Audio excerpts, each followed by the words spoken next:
Assalamualaikum warahmatullahi wabarakatuh. Kami dari kelompok 10 akan mempresentasikan bab Asbabul Wurud.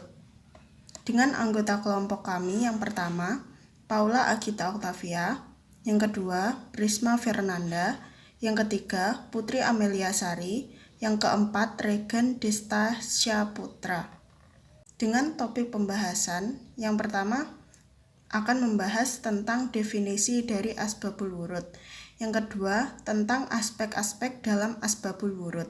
Yang ketiga, tentang cara mengetahui asbabul wurud. Yang keempat, tentang urgensi asbabul wurud dalam memahami hadis. Saya akan menjelaskan topik pembahasan yang pertama, yaitu tentang definisi dari asbabul wurud.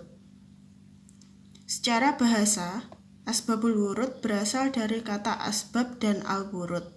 Asbab artinya segala sesuatu yang dapat menghubungkan atau penyebab pada sesuatu yang lain. Sedangkan al-wurud artinya tempat minum atau air yang datang. Secara istilah, asbabul wurud adalah segala sesuatu atau sebab-sebab yang melatar belakangi munculnya suatu hadis. Kemudian, asbabul wurud secara terminologi adalah metode menentukan maksud suatu hadis yang sifatnya umum atau khusus, mutlak atau muqayyad, dan untuk menentukan ada tidaknya pembatalan dalam suatu hadis. Jadi, dari definisi-definisi tadi dapat ditarik kesimpulan bahwa asbabul wurud adalah historisitas, peristiwa-peristiwa atau pertanyaan-pertanyaan atau lainnya yang terjadi pada saat hadis itu disampaikan oleh Nabi. Ia dapat berfungsi sebagai pisau analisis untuk menentukan apakah hadis itu bersifat umum atau khusus, mutlak atau muqayyad, nas atau mansukh, dan sebagainya. 2. Aspek-aspek dalam asbabul wurud. Yang pertama yaitu aspek sebab yang berupa ayat Al-Quran. Artinya di sini ayat Al-Quran menjadi penyebab Nabi Shallallahu Alaihi Wasallam mengeluarkan sabdanya.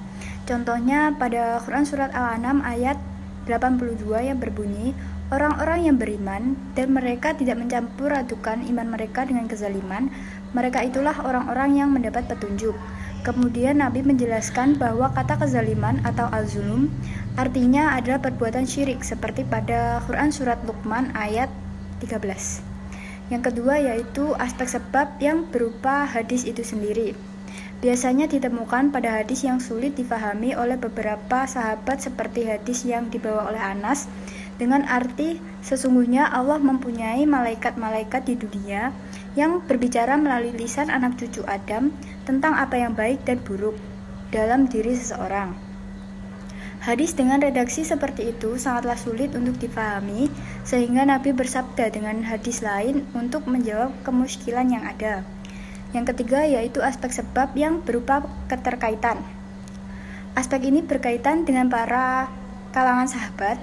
Hadis itu muncul tidak lain hanyalah ingin menjelaskan suatu perkara yang lebih diutamakan dalam melakukan sesuatu perkara, dan bisa jadi itu bertujuan untuk memberi sarana ataupun sebagai teguran. Yang ketiga, cara mengetahui asbabul wurud. Yang pertama dengan jamu al-turuq, yaitu mengumpulkan semua jalur periwayatan. Dengan mengumpulkan semua jalur periwayatan, maka semua lafal hadis itu pun didapatkan. Misalnya, hadis pertama yang disebutkan oleh Ibnu Hajar al-Asqalani dalam Bulughul Maram dari Abu Hurairah berkata, Rasulullah bersabda mengenai air laut, airnya suci dan mensucikan, serta halal bangkainya. Yang kedua, sabab wurud al-hadis dari keterangan para sahabat Nabi. Nabi menyabdakan hadisnya disebabkan karena pertanyaan salah seorang dari sahabatnya.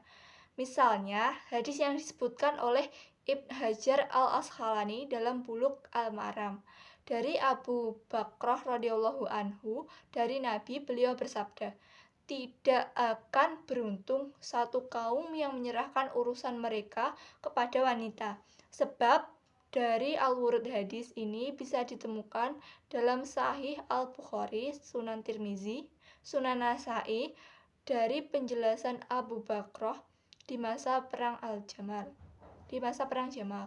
Kitab rujukan yang pertama Al-Lummah fi Asbab Wurud Al-Hadis karya Jalaluddin Al-Suyuti. Yang kedua, Al-Bayan wal Ta'rif Asbab Wurud Al-Hadis Al-Syarif karya Ibnu Hamzah Al-Husain Al-Damashqi. 4.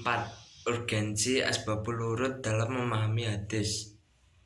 Tidak hanya sekedar lebih paham tentang maksud dan makna dari suatu hadis, memahami asbabul wurud juga bisa menjadi media untuk mengetahui kesahihan suatu hadis. Maka pemahaman akan sebab-sebab adanya hadis dapat menjadi media untuk membedakan mana hadis yang asli dan yang palsu. Dengan kita memahami asbabul wurud, kita akan tahu apakah benar hadis tersebut memang bersumber dari Rasulullah SAW atau hanya buatan dari oknum-oknum yang mengatasnamakan Rasulullah saja. Kesimpulan, asbabul wurud adalah suatu atau baik berupa peristiwa-peristiwa atau pertanyaan-pertanyaan yang terjadi pada waktu hadis itu disampaikan oleh Nabi SAW. Sebab kemunculan suatu hadis asbabul wurud itu terjadi karena beberapa macam, diantaranya adalah bagi sebab yang berupa ayat Al-Quran. Hadis itu muncul karena ayat Al-Quran tersebut memiliki bentuk yang umum sehingga memerlukan penjelasan dari hadis. Begitu juga bagi sebab yang berupa hadis itu sendiri, munculnya karena terdapat kesulitan dalam memahami sebuah hadis sehingga akan memerlukan penjelasan dari hadis yang lain. Bagi sebab yang berkaitan dengan para di kalangan sahabat pula, hadis itu muncul tidak lain hanyalah ingin menjelaskan suatu perkara yang lebih diutamakan dalam melakukan suatu perkara. Dan maka dari suatu hadis, memahami asbabul wurud juga bisa menjadi media untuk mengetahui kesahihan suatu hadis. Maka pemahaman akan sebab-sebab adanya hadis dapat menjadi media untuk membedakan mana hadis yang asli dan yang palsu. Sekian dari kelompok kami. Bila ada kurang atau kesalahan dalam berkata, mohon maaf sebesar-besarnya. Wassalamualaikum warahmatullahi wabarakatuh.